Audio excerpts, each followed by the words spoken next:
Oke, baik. Bismillahirrahmanirrahim. Assalamualaikum warahmatullahi wabarakatuh. Alhamdulillahi rabbil alamin. Wa bihi nasta'in wa ala umuri dunya waddin. Salatu wassalamu ala ashrafil anbiya'i wal mursalin sayyidina wa maulana Muhammad wa ala ali sayyidina Muhammad. Asyhadu an la ilaha illallah wa asyhadu anna Muhammadar Rasulullah. Raditu billahi rabba wa bil islami dina, bi Muhammadin nabiyya wa rasula. Rabbi zidna ilma wa rayyuhna fahma. Amin amin ya Allah ya rabbal alamin. Allahumma rzuqna ya Rabbi fahma nabiyina wa hifdzal mursalin wa ilhamal malaikatil muqarrabin. Oke, baik teman-temanku semuanya yang saya hormati, kita lanjutkan lagi kajian kita.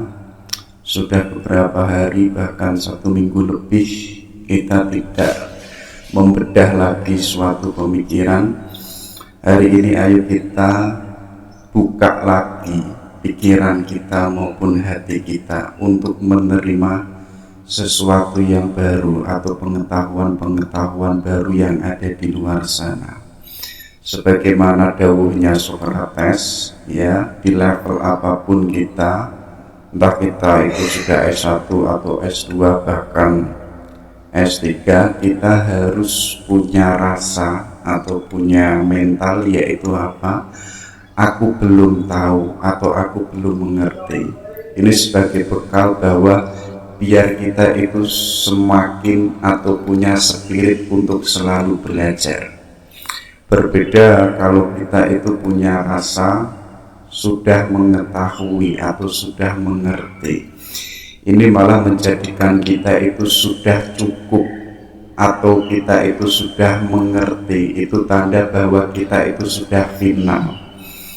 Kalau kita kok menegasikan demikian, artinya ada kesombongan di dalam diri kita, dan itu tentunya tidak boleh dalam ranah mencari ilmu, karena antara ilmu dan kesombongan itu dua hal yang berbeda, yang itu tidak bisa menyatu.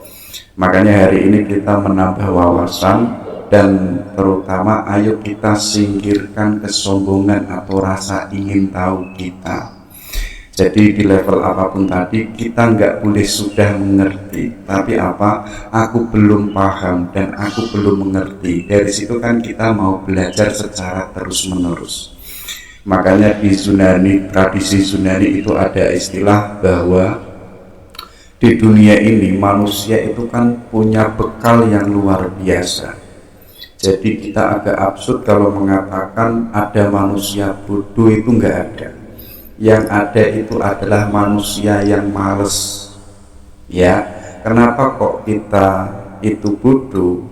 Ya, atau kita kok punya rasa males?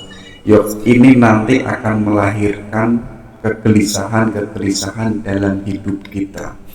Karena sejak awal Tuhan, ya, itu sudah memberikan bekal untuk kita luar biasa loh ya. Mulai dari akal, mulai dari intuisi. Kalau kemarin kita memakai kacamatanya Sayyid Hussein Nasr, bahwa manusia ini lengkap. Yang mulanya para filosof barat itu mengatakan bahwa manusia itu homo rasionalis dan lain sebagainya, seakan-akan kita itu hanya punya akal. Tapi bagi Sayyid Hussein Nasr, manusia itu tidak hanya punya akal saja loh ya, tapi punya indera, punya intuisi, punya imajinasi, punya jiwa, sekaligus apa? Sekaligus kita itu punya nabi-nabi yang memberikan petunjuk, yang memberikan contoh yang absolut. Sekaligus tidak berhenti di situ, Tuhan mungkin saking sayangnya kepada manusia juga memberikan yang namanya wahyu Al-Quran. Biar apa? Biar manusia itu bahagia. Seperti halnya tema hari ini, nanti kita bicara bagaimana cara kita itu bahagia.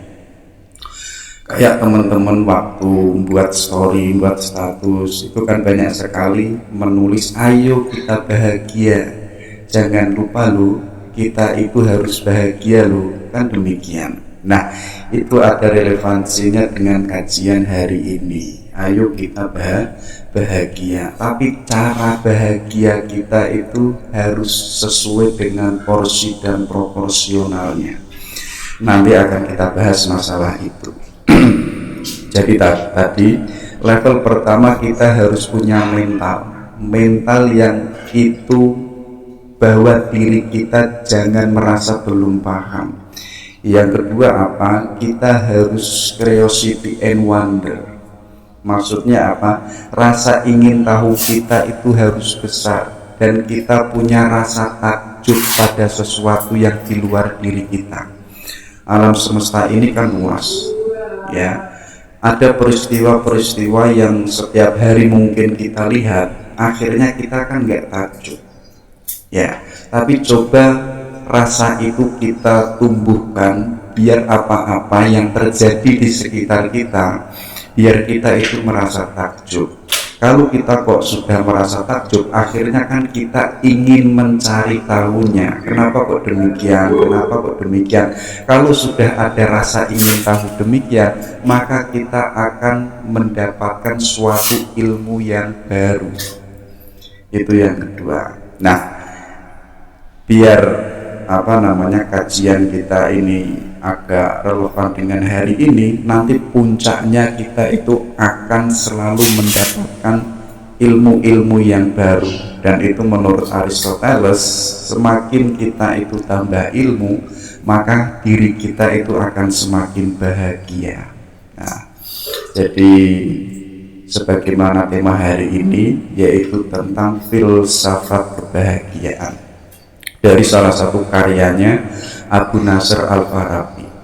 Jadi teman-teman kalau mengkaji filsafat peripatetik itu tentunya tidak lupa dengan seorang cendekiawan, seorang filosof, bahkan beliau pun juga seorang ahli hukum, bahkan juga seorang seniman, bahkan ahli musik juga, intelektual, ulama. Ceritanya itu kalau teman-teman mengkaji autobiografinya di masa awal muda bahkan remaja umur 30-40 tahun, beliau ini sangat rasionalis. Jadi daya penggunaan akalnya itu sangat tinggi. Tapi nanti ketika beliau umur 40 tahun ke atas sampai 5 tahun dan seterusnya, corak gaya hidup beliau ini berbeda. Ya, yang mulanya itu memakai akal sebagai cara berpikir untuk berfilsafat, ya, yang yang usaha beliau nanti mengharmoniskan antara filsafat dan agama. Tapi di akhir-akhir perjalanan beliau autobiografinya itu, gaya beliau itu seperti halnya sufi. Jadi teman-teman nggak boleh sinis dulu kalau filsafat itu hanya murni menggunakan akal, itu tidak. Tapi pun juga menggunakan intelijensi yang lain, yaitu adalah intuisi, atau dalam sebutan lain itu adalah jiwa. Ya, sebagaimana nanti sezaman dengan Al-Farabi seorang kedokteran namanya Ibnu Sina. Ya, Ibnu Sina muda itu kan corak gaya berpikirnya itu kan sangat peripatetik. Jadi peripatetik itu mendaya gunakan akalnya secara optimal. Tapi dalam ceritanya itu, Ibnu Sina ketika beliau mendalami atau mempelajari tentang al-nafas atau tentang jiwa, beliau dari situ baru masuk ke ranah dunia tasawuf atau dunia sufi. Itulah uniknya para filosof. Jadi tidak hanya menggunakan akal, tapi pun juga mendaya gunakan intuisi. Makanya nggak salah kalau teman-teman itu cermat dengan gayanya para filosof, itu kan gambarnya itu kan tangannya menempel di di kepalanya. Itu kan menunjukkan refleksi, kontemplasi, ya. Jadi aktivitas refleksi atau kontemplasi itu sebenarnya mengarah kepada jiwa, menemukan makna hidup, menemukan ranah ketuhanan dan lain sebagainya. Nah, beliau ini sejak kecil sudah dikenal orang yang sangat cerdas dan menguasai banyak ilmu pengetahuan. Jadi ayahnya itu orang Turki, ibunya itu orang Persia. Nanti ada cerita beliau itu waktu sebelum mengarang buku-buku filsafat, beliau pernah membaca buku filsafat tentang jiwa karyanya Aristoteles, dan itu dibaca sampai 200 dan itu khatam. Ya, kita kan hari ini kan males baca, tapi Al-Farabi ini membaca bukunya Aristoteles itu 200 kali dan itu sampai khatam. Dan baru beliau di situ itu mampu memahami seluk-beluk gaya filsafatnya Yunani, baru beliau nanti mengarang buku-buku filsafat. Yang mulanya buku-buku filsafat dari alam Yunani itu sangat ribet dipahami oleh umat Islam, di tangannya Al-Farabi itu filsafat itu mudah dipahami. Maka nggak salah kalau di Yunani itu guru pertama itu dipegang oleh Aristoteles, di Islam itu ada Mu'alim Asani yang dipegang oleh Al-Farabi. Kenapa kok demikian? Karena beliau itu mampu mengharmoniskan antara filsafat dan agama. Sebagaimana tadi, filsafat yang itu sulit dipahami, kayak teman-teman baca filsafat itu kan puyeng, penat dan lain sebagainya. Tapi ketika itu ditulis oleh Al-Farabi, filsafat itu mudah untuk dimengerti dan dipahami, dan banyak sekali dulu para mahasiswa yang mulanya itu agak sinis dengan filsafat, kemudian setelah Al-Farabi ini mengarang buku filsafat, kemudian banyak para pelajar-pelajar Arab itu gandrung dengan filsafat. Makanya beliau itu dikenal sebagai the second teacher, yaitu guru kedua dalam dunia filsafat. Ya, jadi kalau Yunani itu punya Aristoteles, Islam itu punya Al-Farabi. Nah, hari ini kita fokus belajar tentang kebahagiaan.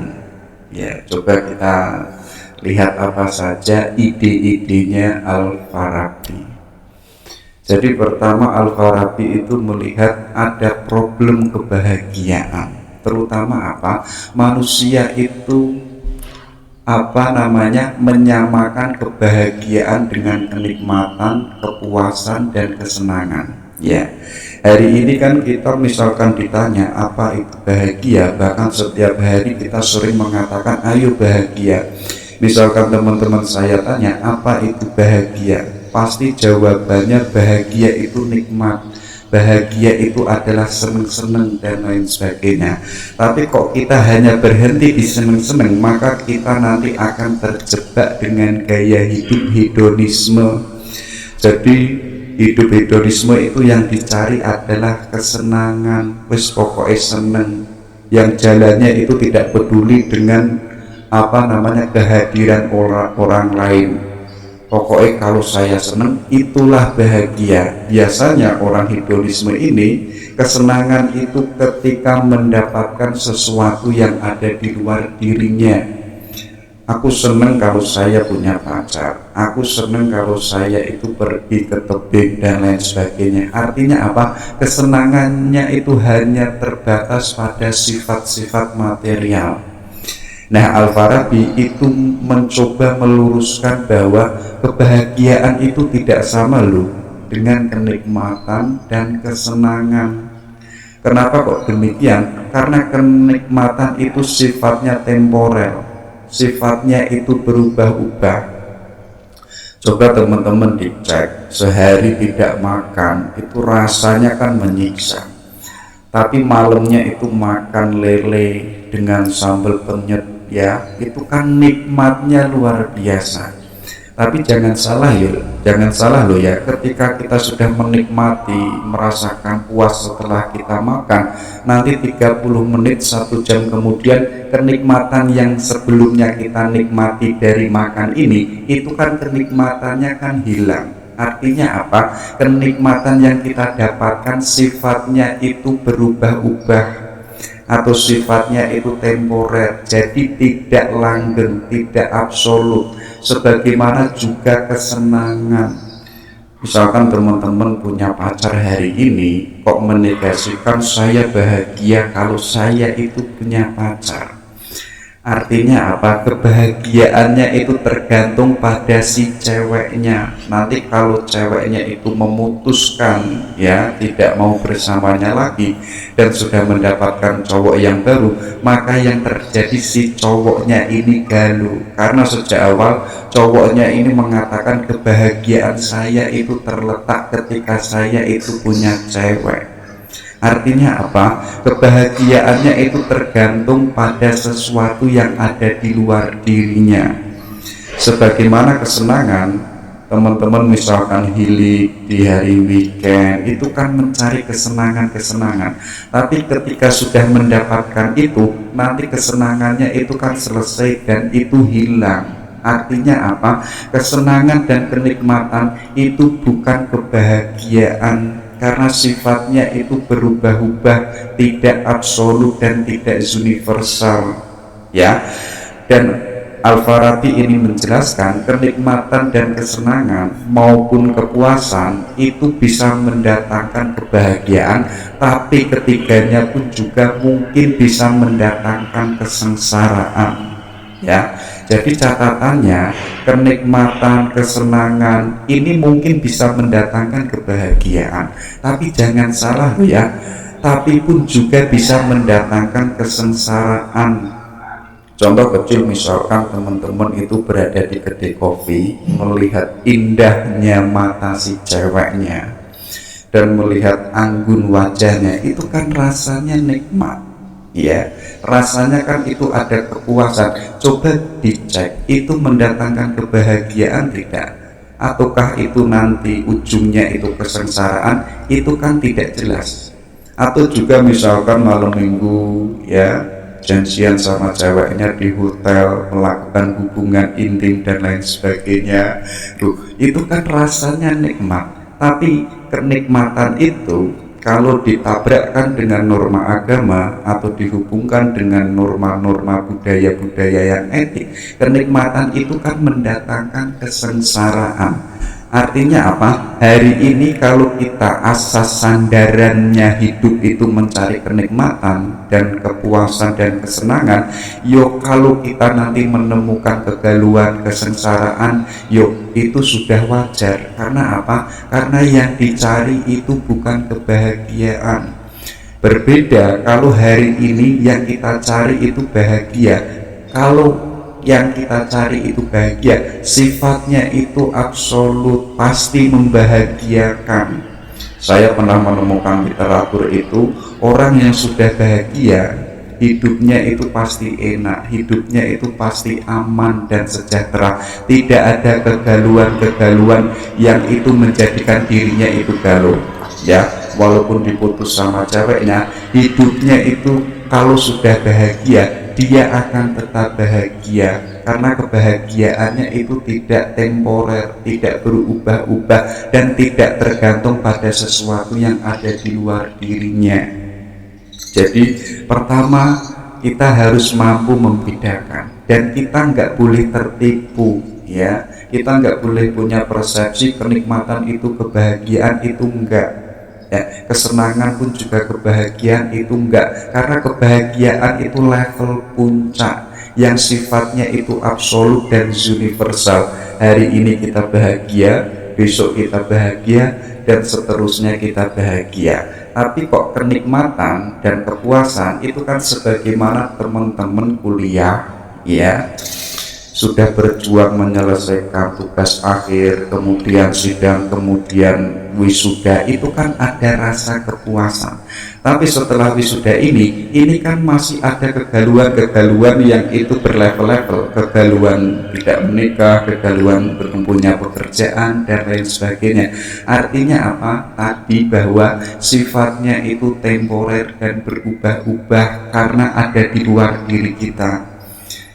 Makanya kalau hari ini kita mengatakan saya bahagia kalau saya itu wisuda, oh jangan salah teman-teman, ketika selesai wisuda itu cobaannya jauh lebih berat lagi, bahkan galaunya itu jauh lebih berat lagi. Maka kita ayo mencari kebahagiaan. Nah, katanya beliau, kebahagiaan itu menggambarkan kondisi kejiwaan kita yang itu diliputi rasa ketentraman.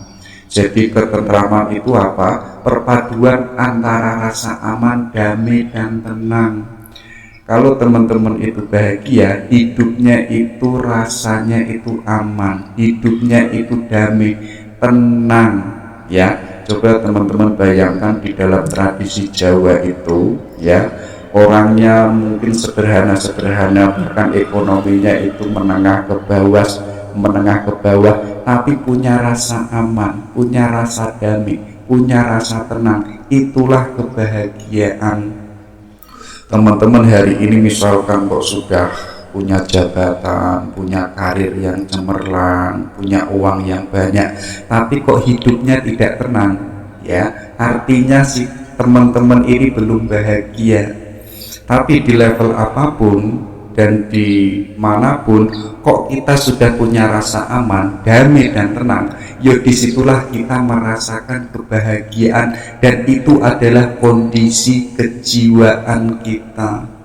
Jadi kebahagiaan itu bukan tergantung yang ada di luar diri kita, sebagaimana kita merasakan kenikmatan, kepuasan maupun kesenangan, ya. Tapi kebahagiaan itu pusatnya kondisi kejiwaan kita yang itu diliputi oleh ketentraman. Kita merasa aman, kita sudah merasa cukup. Itulah yang disebut bahagia.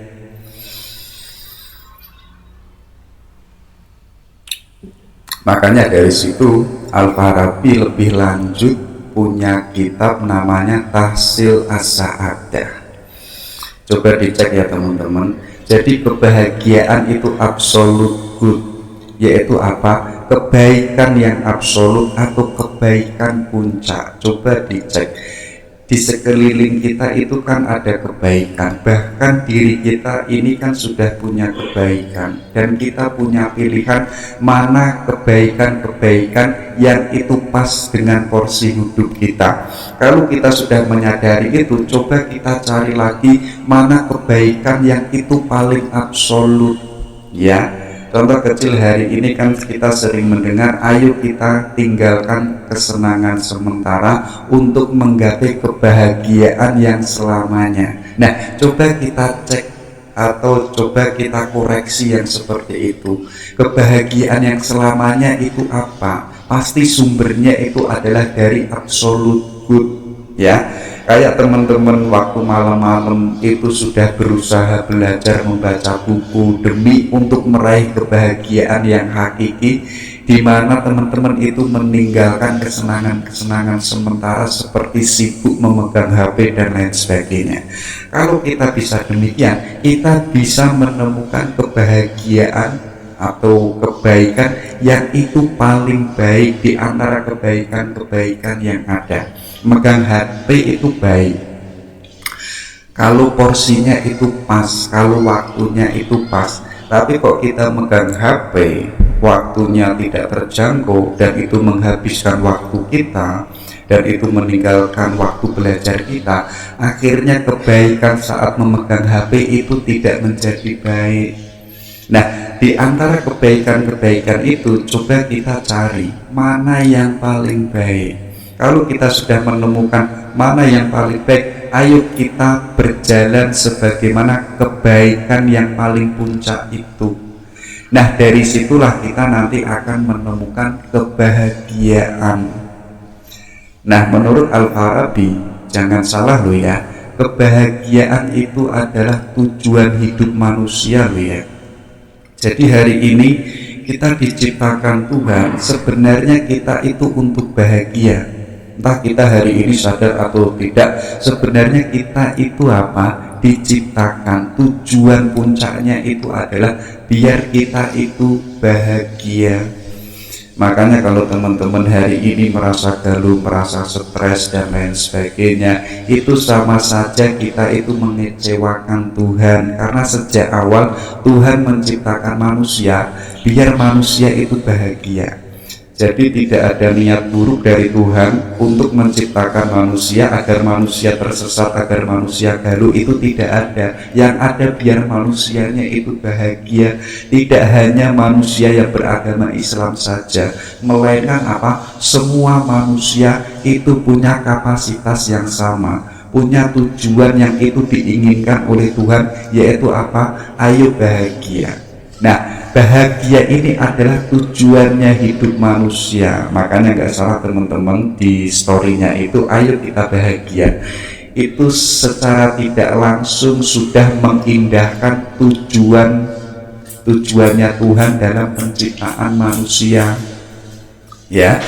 Dan di sisi lain, karena Tuhan itu menciptakan manusia untuk bahagia, Tuhan itu memberikan banyak sekali fasilitas-fasilitas yang lengkap loh ya.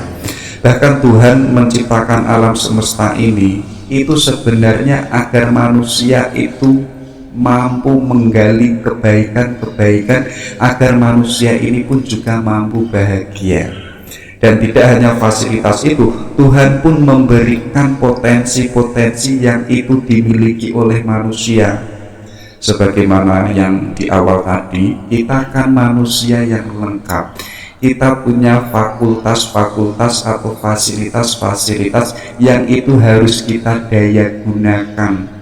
Kita daya gunakan akal kita daya gunakan panca indera kita daya gunakan intuisi kita optimalkan semuanya. Kalau kita bisa mengoptimalkan itu, yang itu sebenarnya fasilitas dari Tuhan yang diberikan manusia, kalau kita bisa demikian, maka kita akan menuju ke suatu tujuan yang itu diinginkan Tuhan, agar manusia atau kita itu bisa bahagia. Makanya jangan salah, ayo kita mulai hari ini jangan banyak galau, jangan banyak stres, tapi pelan-pelan ayo kita bahagia.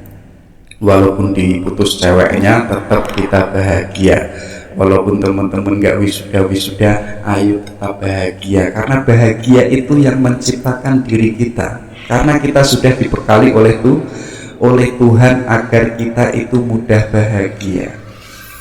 Kemudian segala sesuatu yang membuat seseorang bahagia itu pasti baik, ya. Jadi hari ini kan kita punya ideal-ideal, ini kebaikan, ini kebaikan, ini kebaikan, dan kita merasa bahwa kalau kita berbuat baik, kalau kita hidup gayanya itu hidup yang baik, pasti itu mendatangkan kebahagiaan. Ya, contoh kecil, teman-teman itu menyadari bahwa mencari ilmu itu baik loh ya, menambah ilmu itu baik. Tapi kok teman-teman itu sudah menambah ilmu dan ilmunya itu banyak, kok dirinya itu tidak semakin bahagia? Artinya di situ ada misunderstanding, artinya ada diskriminasi pemahaman, ada salah pemahaman. Ya, kenapa kok demikian? Antara pengetahuannya dengan dirinya itu belum optimal. Jadi Al-Farabi itu mencontohkan seperti halnya jujur. Jujur itu kan sesuatu perbuatan yang baik, tetapi kok membuat kita tidak bahagia atau malah membuat hidup kita itu resah. Hal itu pasti ada yang keliru dengan pemahaman kita tentang kejujuran, ya. Artinya kita harus punya ide yang baik tentang kejujuran, dan kita pun juga harus menjadi manusia yang jujur. Disitulah kita bahagia. Karena yang baik itu akan mendatangkan kebahagiaan. Contoh, teman-teman kalau menolong teman-temannya itu kan membahagiakan, ya kan? Kalau misalkan berbuat baik sama temennya, itu pun juga membahagiakan. Karena karena itu adalah sesuatu yang baik.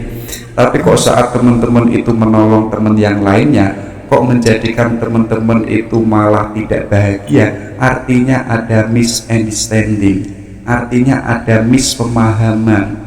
Mungkin teman-teman saat menolong itu ada motif ingin diberi, ada motif ingin imbalan dan lain sebagainya. Artinya kebaikannya itu tidak optimal. Makanya pada intinya perbuatan baik pasti hasilnya itu bahagia. Dan semua yang membuat kita bahagia pasti itu baik. Kalau ada yang tidak, pasti ada yang salah. Jadi teman-teman dicek, kalau sudah belajar optimal, sudah membaca buku, ya itu kan sesuatu yang baik. Tapi kok menjadikan teman-teman itu galau dan stres, pasti ada yang salah. Baik itu pemahamannya, baik itu caranya, baik itu gayanya dan lain sebagainya. Tadi itu ya. Jadi manusia itu hidup tujuannya itu agar kita bahagia, dan untuk kita bisa bahagia jalannya itu dengan sesuatu yang membuat kita itu bahagia, yaitu adalah dengan kebaikan itu sendiri. Ya, kalau kita tahu bahwa jujur itu baik, ayo kita menjadi manusia yang jujur. Kalau kita tahu bahwa mencintai itu baik, ayo kita pelan-pelan menjadi manusia yang itu bisa mencintai. Kalau kita itu bisa demikian, maka nanti kita akan yang namanya bahagia. Dan kalau kita sudah bahagia, maka itu sebagaimana keinginannya Tuhan, keinginannya Tuhan dalam menciptakan manusia. Itu ada di dalam kitab Tahsil As-Sa'adah. Ada juga yaitu Al-Madinah Al-Fadilah, yaitu adalah kota yang ideal atau negara yang ideal. Jadi ada salah satu kutipan dari Al-Farabi, beliau ini mengatakan bahwa kebahagiaan ialah jika jiwa manusia itu menjadi sempurna di dalam wujud di mana ia tidak membutuhkan dalam eksistensinya kepada suatu materi. Jadi bahagia itu ketika jiwa kita itu sempurna, ya. Walaupun kita itu hidup, kita kan butuh materi, kita butuh jasad, kita butuh sesuatu yang ada di luar diri kita. Tapi jangan salah, sesuatu yang ada di luar diri kita itu hanya sebagai alat. Jadi dunia dan segala isinya yang ada itu sebenarnya tadi itu adalah fasilitas yang diberikan oleh Tuhan untuk manusia. Kalau itu fasilitas, artinya untuk menemukan kebahagiaan, untuk agar jiwa manusia itu sempurna. Jadi apa? Gunakanlah fasilitas-fasilitas yang ada di dunia ini. Untuk apa? Untuk arahkan ke dalam diri manusia, yaitu apa? Jiwa kita. Biar jiwa kita itu sempurna. Kalau nanti jiwa kita itu sudah sempurna, kita itu tidak membutuhkan eksistensi materi-materi yang ada di luar diri kita. Karena apa? Karena jiwa kita itu sudah sempurna loh ya. Artinya apa? Kebahagiaan itu tidak tergantung pada eksistensi sesuatu yang ada di luar diri kita. Kayak teman-teman ya merasa bahagia itu kalau ada temennya, bahagia itu kalau bisa nongkrong, kalau bisa berkumpul dengan kelompoknya dan lain sebagainya. Artinya kalau kita menegasikan itu, kebahagiaan itu butuh eksistensi atau materi yang ada di luar diri kita. Kalau kok kita menegasikan itu, artinya jiwa kita sebagai manusia itu belum sempurna. Nah, harusnya apa? Fasilitas-fasilitas orang lain atau materi-materi yang ada di luar diri kita harusnya itu hanya sebagai alat, karena itu adalah fasilitas yang itu diberikan oleh Allah untuk manusia agar manusia itu mudah mendapatkan kebahagiaan. Artinya apa? Materi itu tidak menghambat manusia atau tidak membuat manusia lupa dan jauh dari Allah. Kita kan sering terjebak ya, sering terjebak dengan materi-materi yang itu ada di alam realitas ini. Dan kita kadang tertipu di situ, sebagaimana tadi kita menyandarkan kebahagiaan kita pada materi-materi, pada kekayaan-kekayaan, pada jabatan-jabatan. Padahal di awal tadi itu sudah ditegaskan oleh Al-Farabi, itu sifatnya itu temporel loh ya, sifatnya itu berubah-ubah dan itu tidak melekat pada jiwa kita. Ya, tapi kok kita menegasikan bahwa jabatan dan lain sebagainya itu sebagai sumber kebahagiaan, artinya kita tergantung pada sesuatu yang ada di luar diri kita. Sedangkan Al-Farabi, kebahagiaan itu jika jiwa manusia itu menjadi jiwa manusia yang sempurna. Artinya apa? Artinya kita itu mampu bahagia tanpa tergantung dengan eksistensi yang ada di luar diri kita. Mungkin teman-teman hari ini jomblo, itu kan mungkin teman-teman sudah menemukan kebahagiaan. Tanpa kehadirannya seseorang, teman-teman itu sudah bahagia, artinya jiwanya itu sudah sempurna.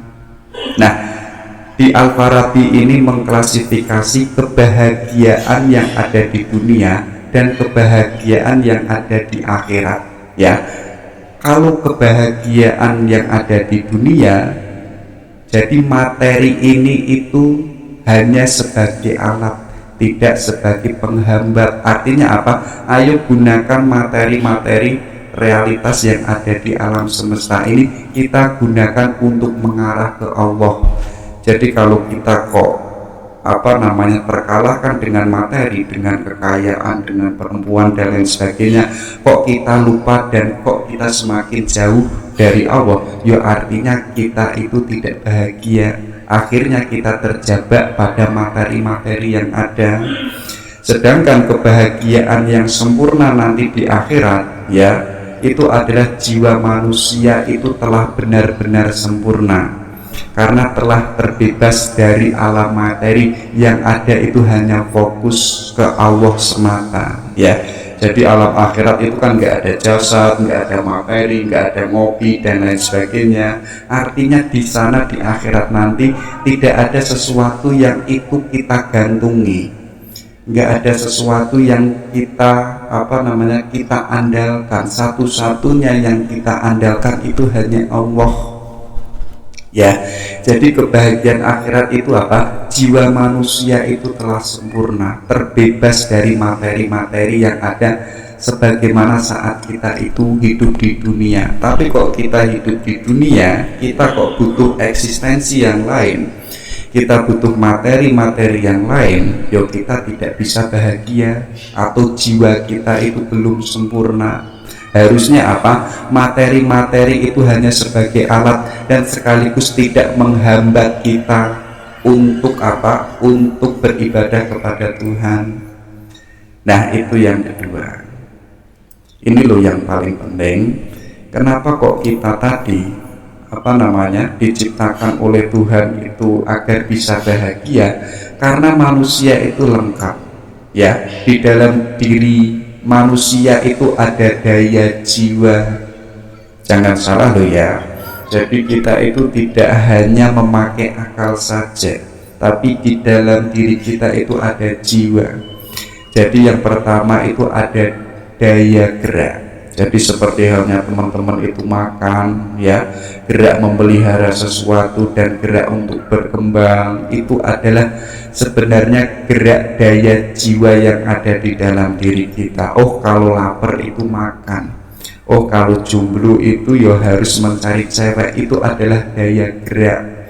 Ada juga yang jauh lebih tinggi dari daya gerak, yaitu apa? Daya mengetahui. Oh, ini di depan saya ada laptop. Oh, ini di depan saya ada kopi. Kemudian dengan ada kesadaran saat kita mengetahui, saya ingin merasakan sesuatu yang ada di depan saya. Oh, ketika saya meminum kopi, ternyata kopinya rasanya itu manis. Nah, coba teman-teman, adanya daya ini kita optimalkan. Ada jauh yang lebih tinggi, yaitu apa? Daya berpikir. Itu isinya ada dua, akal praktis dan akal teoritis. Jadi akal praktis ini sifatnya itu simple, ya. Jadi berfungsi itu untuk menyimpulkan apa yang mesti dikerjakan oleh seseorang. Oh, waktunya sekolah, ya sekolah, ini sudah jam 7, artinya kita harus berangkat kuliah dan lain sebagainya. Di situ ada kesadaran, kemudian orangnya itu melakukan sesuatu yang itu sudah menjadi kesadarannya. Tapi ada juga loh ya, yang itu akal teoritis, yang ini kedudukannya jauh lebih tinggi. Fungsinya apa? Yaitu untuk membantu dalam menyempurnakan jiwa. Nah, di akal teoritis ini ada akal potensial, akal aktual, dan akal mustafat.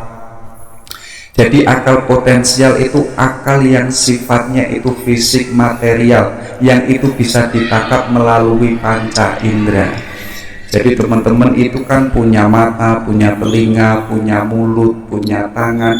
Ini coba semuanya dioptimalkan semuanya ini, karena ini sebagai sumber ilmu pengetahuan.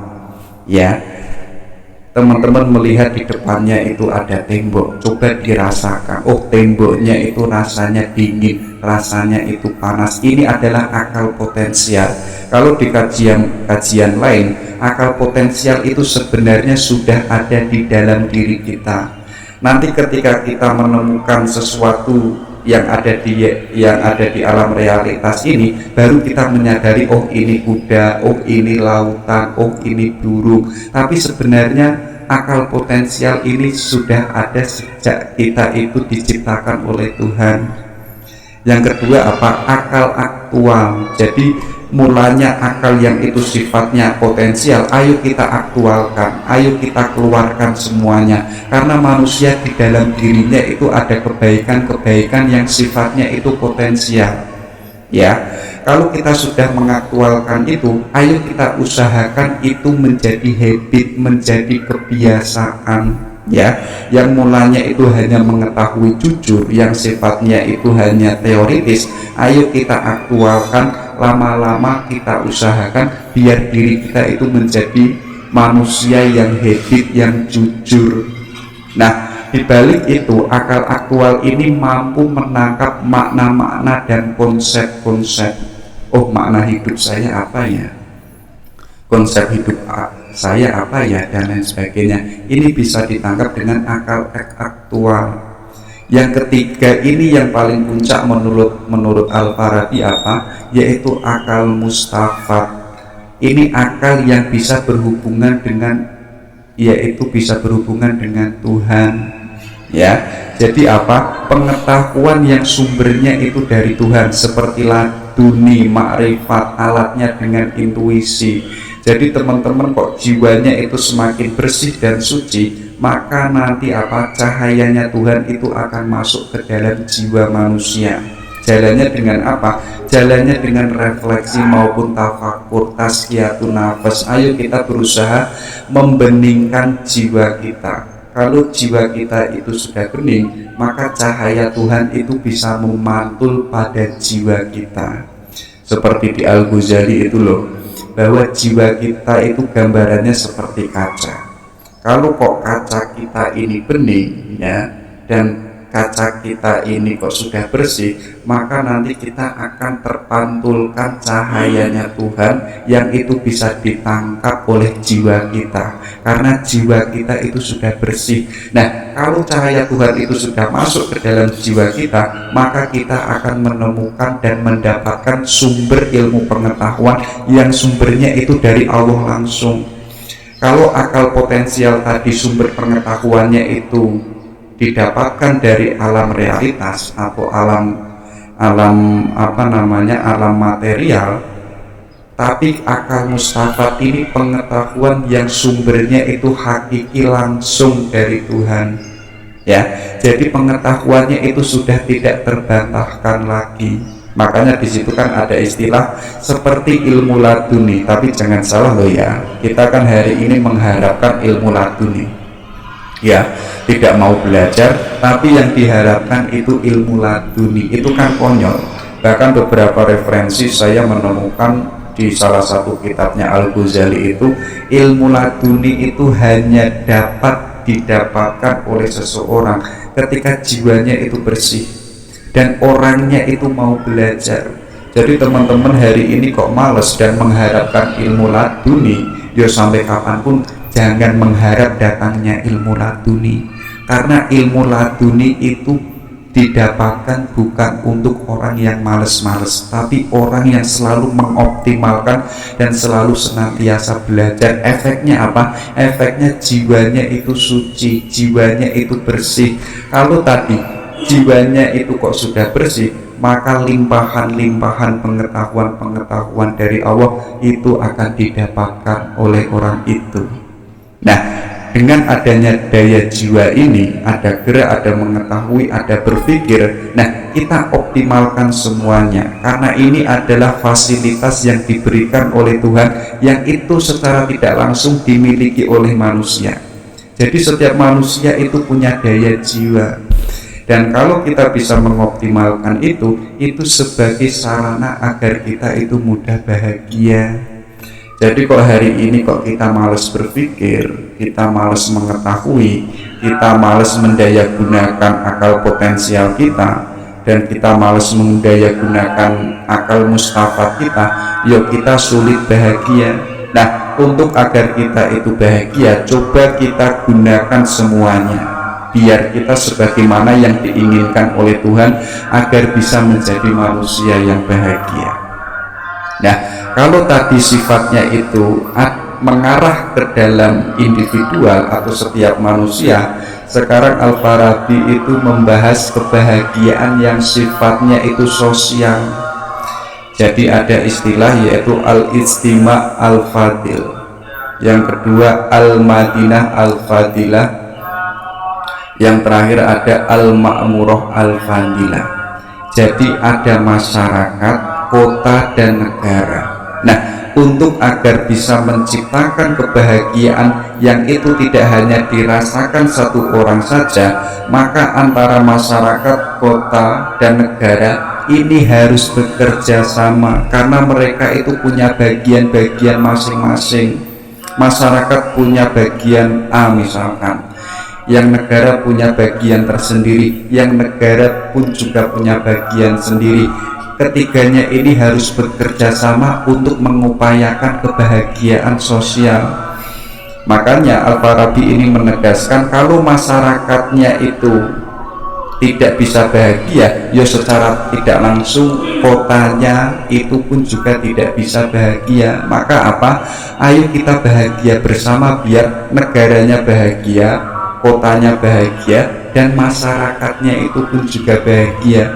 Hari ini kok kenapa kita kok di Indonesia kacau dan lain sebagainya, dan kita kok merasa tidak bahagia sebagai masyarakat? Mungkin kotanya itu pun juga tidak bahagia, mungkin secara universal atau secara luas, mungkin negara Indonesia ini pun juga tidak bahagia. Kalau negaranya saja tidak bahagia, masyarakatnya pun juga tidak bahagia. Makanya apa? Ayo kita bekerja sama mengoptimalkan apa yang itu sudah difasilitasi oleh Tuhan, dan kita bekerja sama untuk menciptakan kebahagiaan. Karena kebahagiaan itu ada hubungannya dari masyarakat satu dengan masyarakat yang lain. Al-Farabi itu mencontohkan sederhananya bahwa semisal jantung jika ini tidak bekerja, maka semua anggota badan tidak akan berfungsi normal sebagaimana mestinya. Jadi negara, masyarakat itu sebagaimana jasad yang itu punya anggota-anggota badan yang itu berbeda-beda. Kalau satu anggota badan kok ini tidak bekerja sebagaimana mestinya atau tidak bisa berfungsi sebagaimana mestinya, maka bagian-bagian organ-organ yang lain ini sangat terpengaruh. Artinya apa? Kalau satu titik saja organ itu tidak bahagia, tidak optimal, maka yang lain itu pun juga tidak optimal, ya. Kayak teman-teman suatu hari itu merasakan sakit, ya. Mungkin sakitnya itu ada di hati, mungkin lagi diputus ceweknya gitu kan, tapi kan itu akan mempengaruhi seluruh anggota-anggota badan yang ada di dalam diri kita. Saat kita galau, saat kita cemas, akal kita kan nggak jernih, atau semangat kita itu nggak ada, atau hasrat kita itu sudah nggak ada. Artinya apa? Kalau ada satu yang itu tidak bahagia, maka itu akan mempengaruhi ketidakbahagiaan seluruhnya yang ada di tubuh kita. Nah, negara atau kebahagiaan sosial itu sebagaimana tubuh yang ada di dalam diri kita. Makanya apa? Ayo kita optimalkan, dan ayo kita saling bekerja sama sebagaimana anggota badan yang itu memiliki anggota badan yang bermacam-macam. Kalau kok kita saling bisa gotong royong dan berelasi dalam mencapai tujuan hidup, maka yang terjadi adalah kita bisa menciptakan kebahagiaan sosial. Jadi kebahagiaan sosial itu tidak hanya dirasakan satu orang, tapi dirasakan oleh semua orang. Syaratnya apa?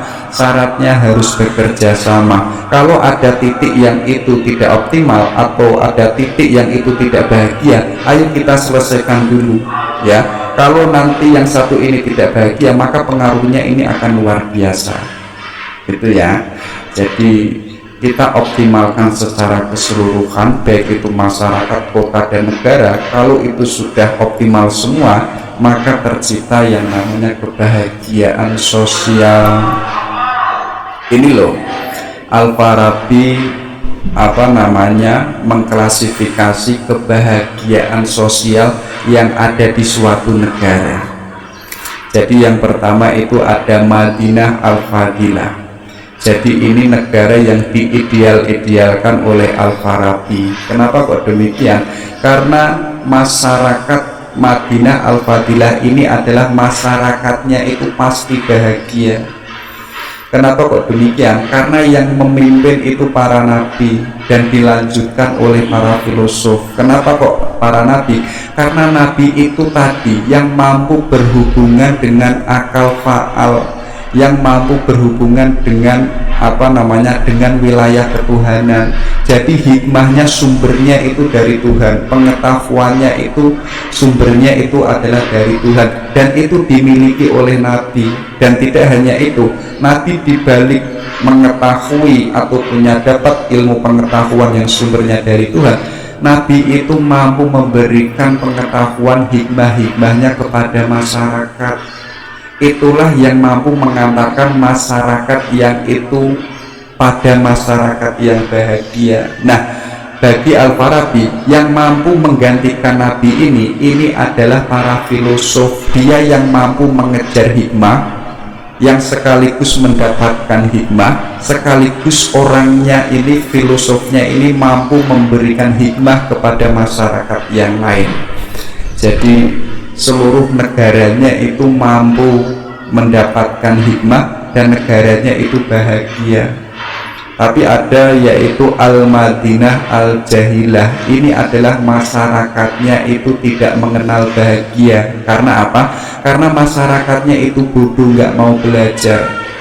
Jadi mungkin kepala negaranya itu sudah tidak punya hasrat untuk menambah wawasan, atau tidak mau memfasilitasi perpustakaan-perpustakaan yang ada di setiap daerah.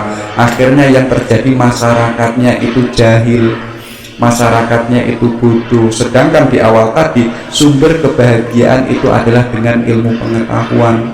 Kalau masyarakatnya bodoh, ya masyarakatnya tidak punya potensi untuk bahagia. Yang ketiga apa? Al-Madinah Al-Fasiqah. Jadi penduduknya itu sebelumnya sudah mengenal kebahagiaan, tetapi apa? Gaya hidup mereka itu sama dengan negara orang-orang jahiliyah ya. Kayak kita tahu hari ini bahwa belajar itu baik, tapi kita nggak mau belajar.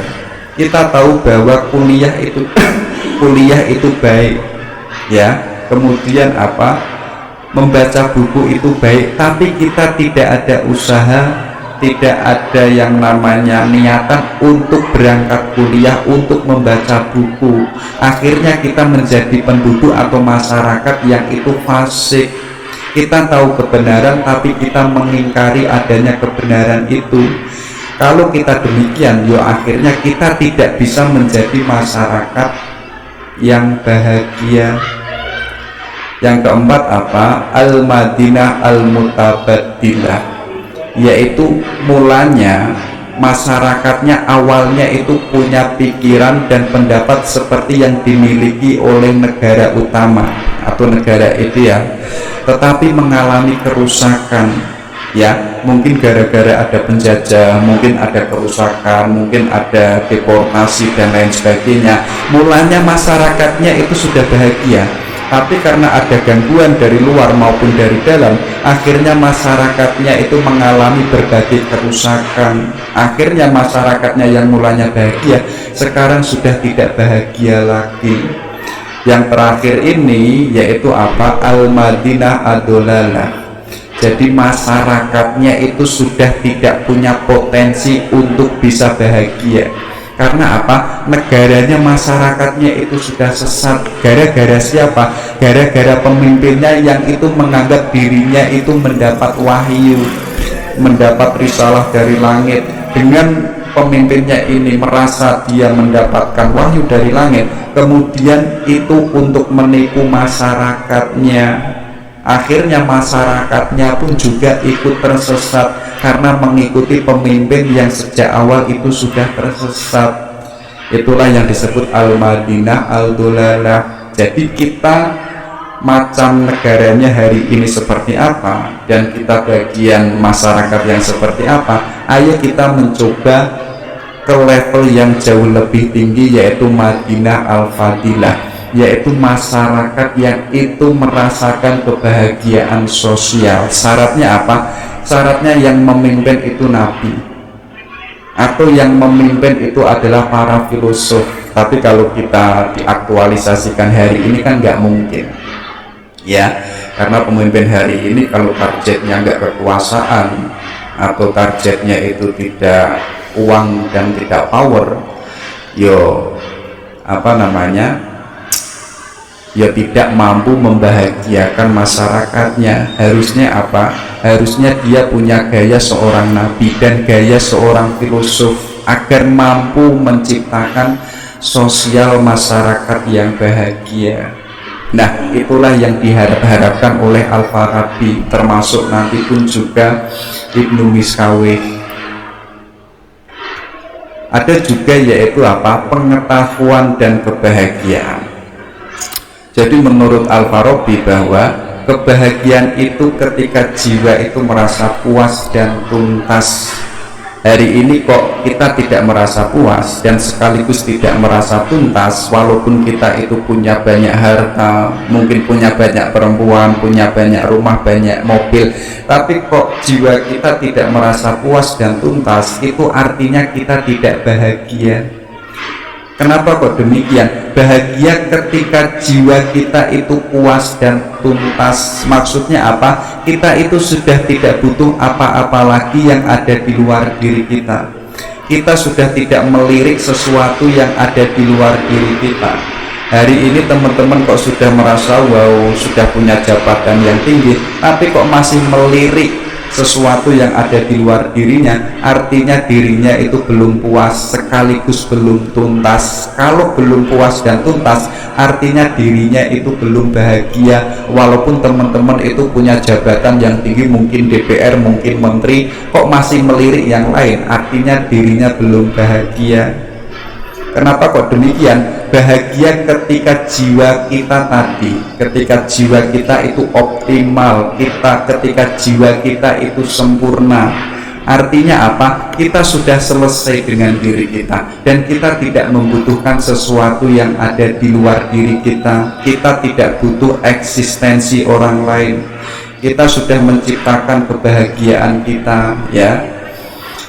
Maka apa? Bahagia itu tidak bisa didapatkan dalam hal materi seperti kekayaan dan jabatan.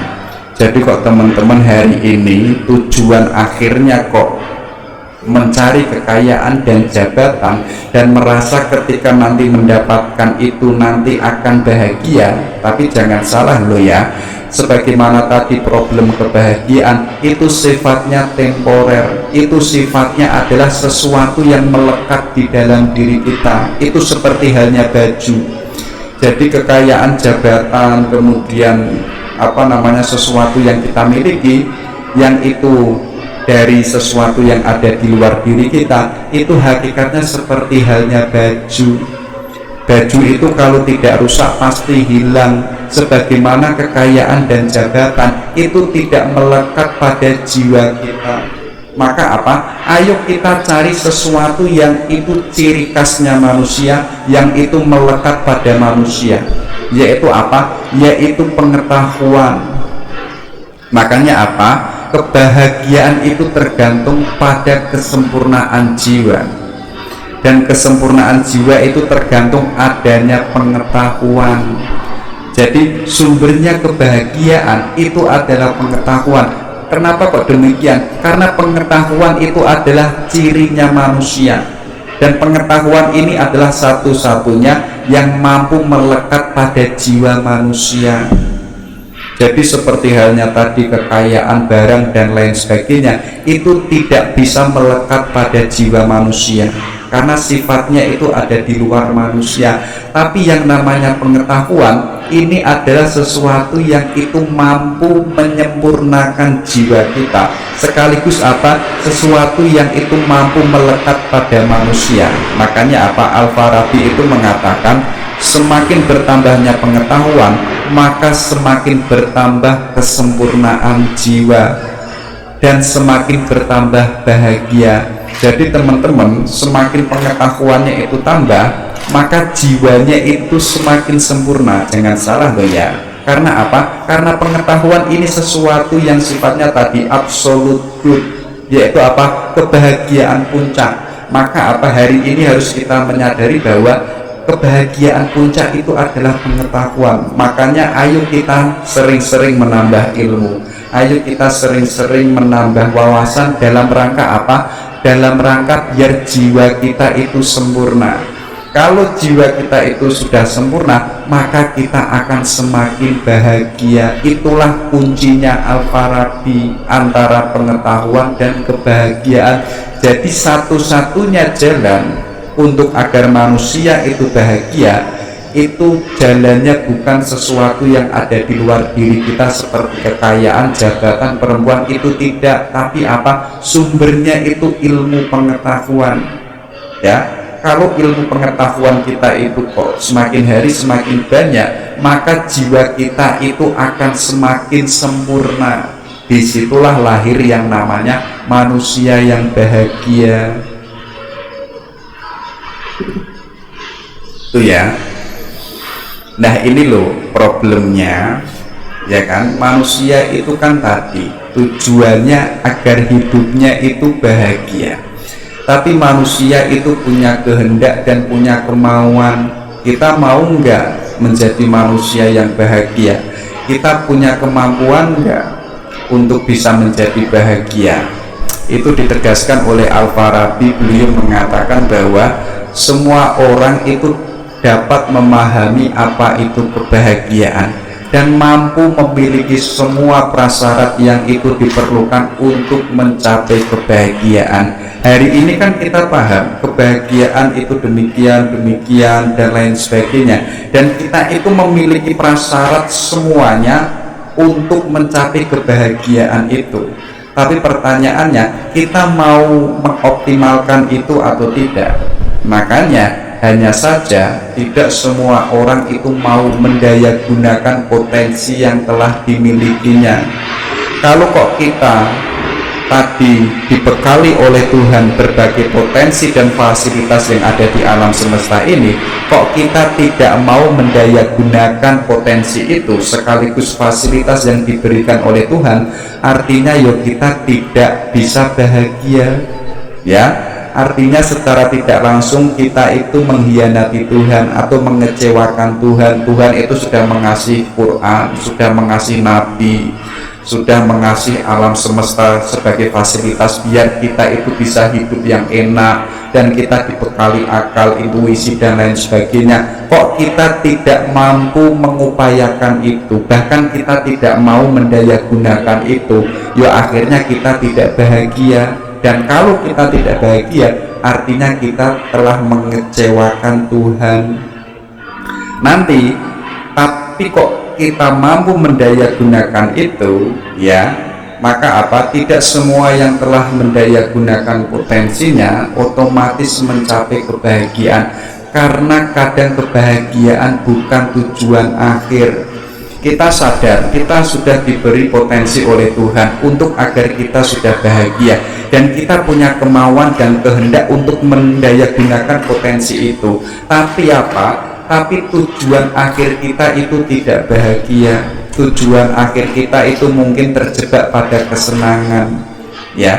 Tujuan akhir kita mungkin terjebak pada kenikmatan. Akhirnya kita menemukan sesuatu yang kita inginkan, yang sifatnya itu nisbi, yang sifatnya itu berubah-ubah, ya. Kayak tadi teman-teman menggantungkan kebahagiaannya ketika punya cewek yang cantik, dan teman-teman tidak menyadari nanti 5 tahun 10 tahun itu kecantikannya berubah. Kita tertipu di situ, walaupun kita sejak awal itu mendayagunakan potensi kita, tapi arah yang kita inginkan itu bukan kebahagiaan tapi kesenangan dan kenikmatan. Yang terakhir tidak semua yang telah mendayagunakan potensinya dan kebahagiaan sebagai tujuannya karena metode yang digunakan itu keliru, baik level teoritis maupun pemikiran maupun praktis. Jadi kita itu sudah mendayagunakan potensi kita punya kemauan, kita punya kehendak untuk agar hidup kita itu bahagia.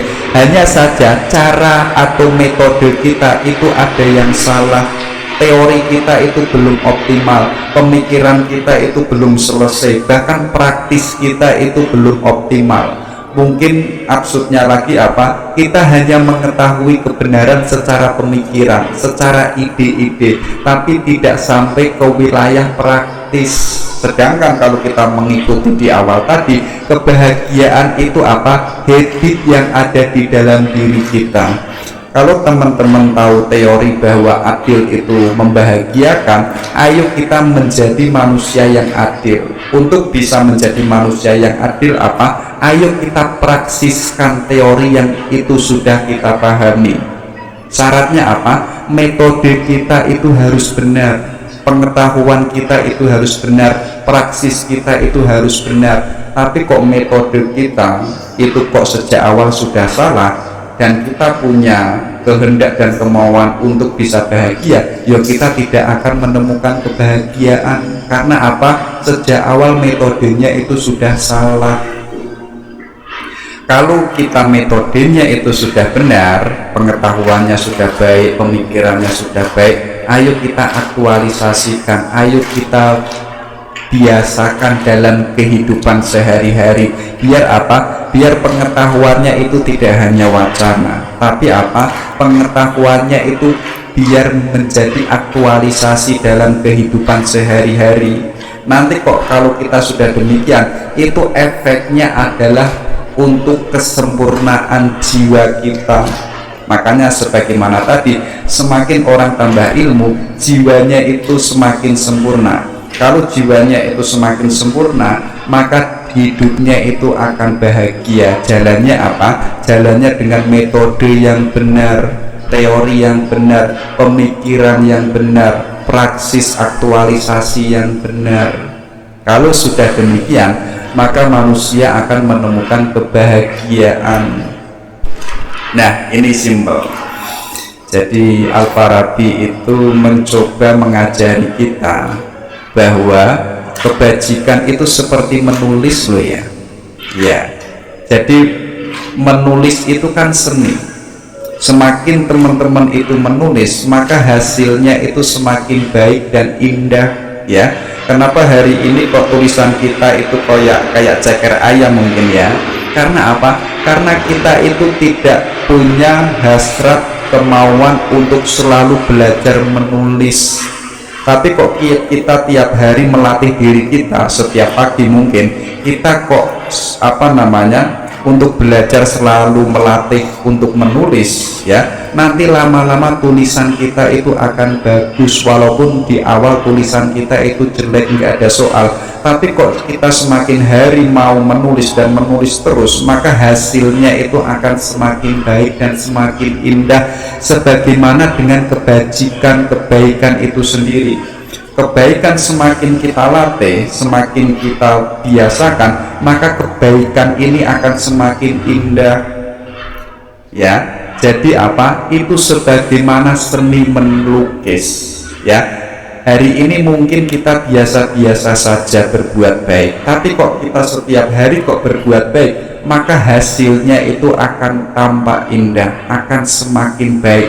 Disitulah kita otomatis secara tidak langsung akan mendapatkan kebahagiaan. Jalannya apa? Jalannya harus pelan-pelan. Walaupun mulanya itu terasa nggak enak, terasa biasa-biasa saja, hasilnya tidak memuaskan, tapi kok kita secara terus-terus melatihnya, ya, sebagaimana saat kita menulis, nanti mungkin 1 tahun 2 tahun itu kita tidak bisa membayangkan betapa indahnya kebaikan yang saya lakukan ini untuk orang lain, betapa indahnya saya mendapatkan ilmu karena sudah beberapa tahun sudah mencari ilmu.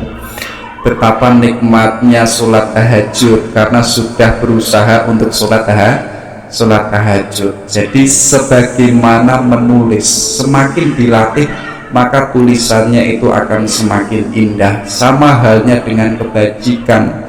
Jadi kebajikan itu bukan barang mati, tapi kok kita semakin hari selalu menghidupkan kebajikan itu, maka kebajikan itu seperti halnya bunga.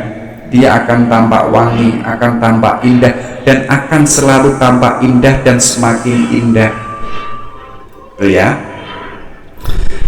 Nah, ini ada nasihatnya Al-Farabi. Jadi beliau mengatakan, "Amen become a person thanks to the intellect." Jadi seorang laki-laki menjadi seseorang itu berkat kecerdasannya, berkat intelektualnya. Jadi teman-teman yang laki-laki bisa dikatakan seseorang atau bisa dikatakan manusia ketika teman-teman itu mau mendayagunakan akalnya.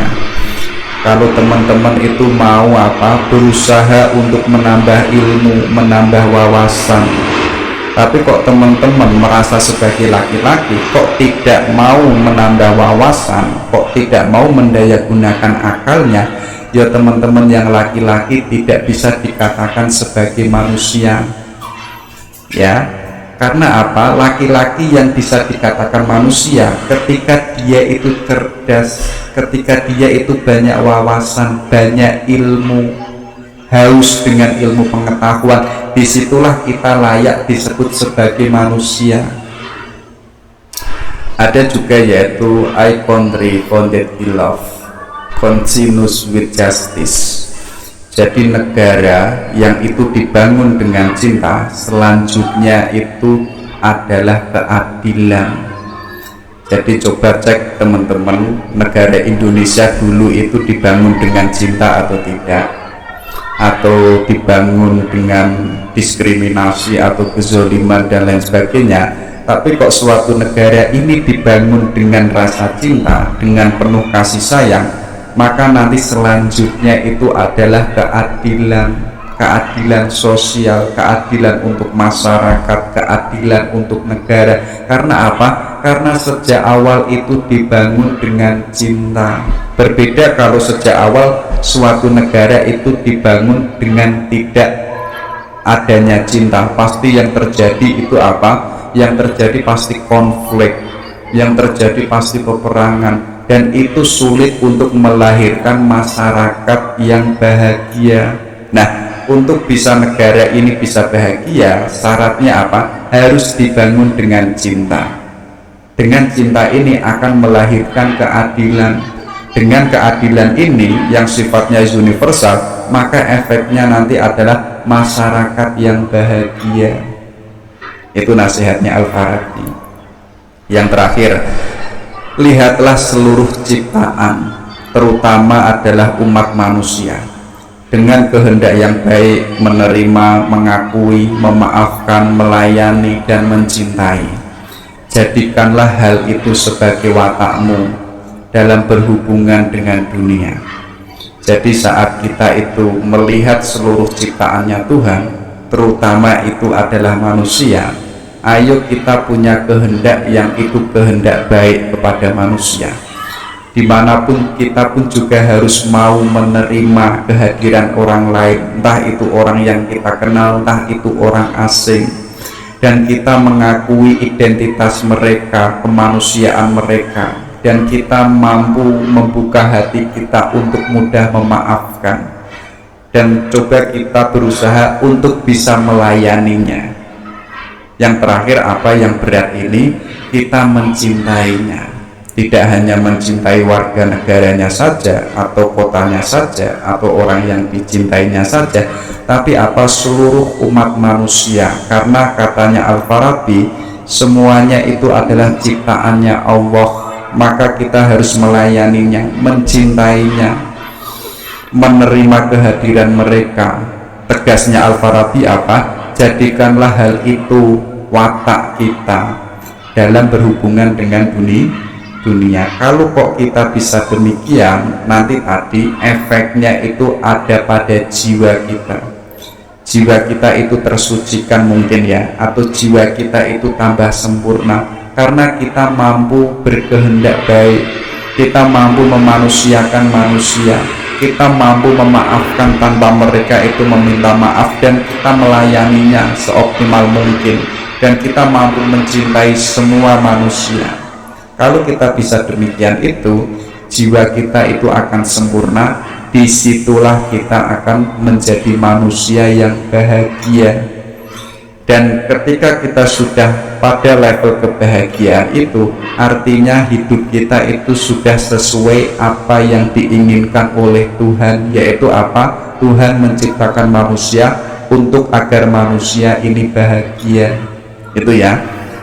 Jadi ayo kita bahagia, jangan banyak-banyak galuh. Mungkin dunia ini absurd, mungkin dunia ini nggak jelas, tapi yang namanya kebahagiaan itu yang menciptakan adalah diri kita. Biarkan realitas ini tidak tidak tepat, tidak bisa ditebak dan lain sebagainya, tapi kok kalau kita sudah bahagia, maka akan mempengaruhi kehidupan yang ada di luar diri kita, atau akan mempengaruhi kehidupan yang ada di luar sana. Karena apa? Karena kita itu sudah bahagia. Oke, sekian itu dulu, kita akhiri. Assalamualaikum warahmatullahi wabarakatuh.